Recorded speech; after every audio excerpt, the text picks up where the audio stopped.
The ballot is stronger than the bullet. ভোটই হচ্ছে একটি জাতির প্রকৃত শক্তি, অস্ত্র নয়। এখন সুষ্ঠু নির্বাচন বলতে আমরা কি বুঝি? সুষ্ঠু নির্বাচন মানে শুধু একটি দিনের আনুষ্ঠানিকতা নয়, এখানে জনগণের ইচ্ছার প্রতিফলন হতে হবে। এটি রাষ্ট্রের নৈতিক বৈধতা এবং ভবিষ্যতের দিক নির্দেশনা প্রদান করবে। মনে রাখতে হবে আমাদের, জনগণের সম্মতি ছাড়া ক্ষমতা কখনোই ন্যায়সঙ্গত হতে পারে না। তাই শুধু নির্বাচন হলেই হবে না, নির্বাচন হতে হবে অবাধ, নিরপেক্ষ এবং ভয় মুক্ত। Democracy is not just the right to vote, it is the right two live with dignity. যেখানে ভোট দেওয়ার অধিকার আছে কিন্তু মর্যাদা নাই, সেখানে গণতন্ত্র অপূর্ণ। আমরা মর্যাদার সাথে আমাদের ইচ্ছার প্রতিফলন ঘটাতে চাই নির্বাচনে। তাই সুষ্ঠু নির্বাচনের জন্য যদি আমি সাম আপ করি, আমরা কি চাই?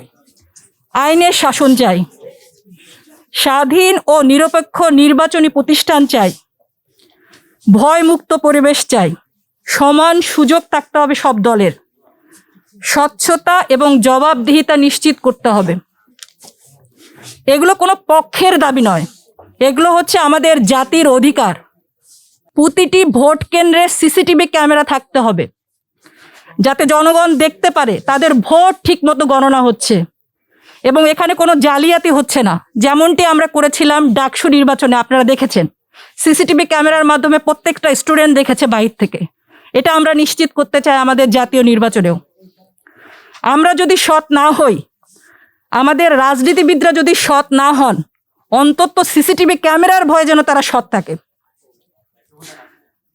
আমি উচ্চশিক্ষার জন্য চায়নাতে গিয়েছিলাম, তো সেখানে আমরা সর্বত্র হচ্ছে সিসিটিভি ক্যামেরা দেখতাম। তো আমরা মজা করে বলতাম চাইনিজরা ক্যামেরার ভয়ে সৎ।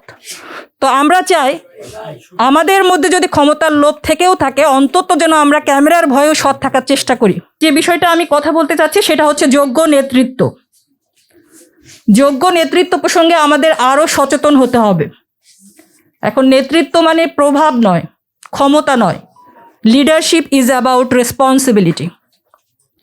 মনে রাখতে হবে, যোগ্য নেতা জনগণকে শাসন করে না, বরং জনগণের দায়িত্ব বহন করে। আমরা যদি যোগ্য নেতৃত্ব না বেছে নেই, তাহলে এটা দায় আমাদেরই, কারণ আমরা বারবার এই সুযোগ পাবো না। আর মনে রাখতে হবে, আমাদের ভোটে অনাগ্রহ, আমাদের নীরবতা, আমাদের উদাসীনতাই অযোগ্য নেতৃত্বের পথকে প্রশস্ত করে। তো নতুন বাংলাদেশে আমরা কেমন নেতা চাই? এই বৈশিষ্ট্য কোরআন নিজেই নির্ধারণ করেছে। নিশ্চয়ই সর্বোত্তম ব্যক্তি সে, যে শক্তিশালী ও বিশ্বস্ত। সূরা কাসাস।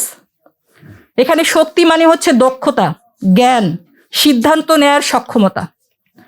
বিশ্বস্ততা মানে হচ্ছে সততা, তাকওয়া, পরহেজগারিতা এবং জবাবদিহিতা। তো এই দুটা গুণ, সে হবে শক্তিশালী এবং বিশ্বস্ত। যদি একত্রিত হয়, আমাদের নেতৃত্ব হবে অসাধারণ। A nation's future depends on the character of those it elects. জাতির ভবিষ্যৎ নির্ভর করছে কাদের আমরা নির্বাচিত করছি তাদের উপরেই। আর সবশেষে মিডিয়ার ভাইদের মাধ্যমে আমি একটা অনুরোধ রাখতে চাই, এটা বাংলাদেশের রাজনৈতিক দলগুলোর প্রতি, বাংলাদেশের জাতীয় নেতৃবৃন্দের প্রতি।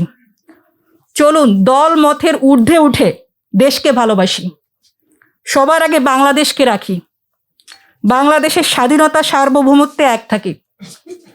ফেসিস্ট হাসিনার মতো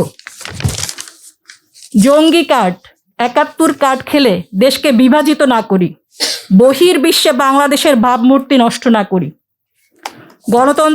গণতন্ত্রের যাত্রাকে ব্যাহত না করি। আর মনে রাখতে হবে, আমাদের এই নির্বাচনই শেষ নির্বাচন নয়। ৫ বছর পর আবার নির্বাচন আসবে, হয়তো ৫ বছরও লাগবে না। আমাদের যে জাগ্রত জুলাই জনতা আছে, তারা যদি দেখে তাদের নির্বাচিত সরকার ঠিকমতো কাজ করছে না, আমি মনে করি এ জনতাই তাদেরকে ঘাড় ধরে ক্ষমতার মসনদ থেকে নামিয়ে দেবে।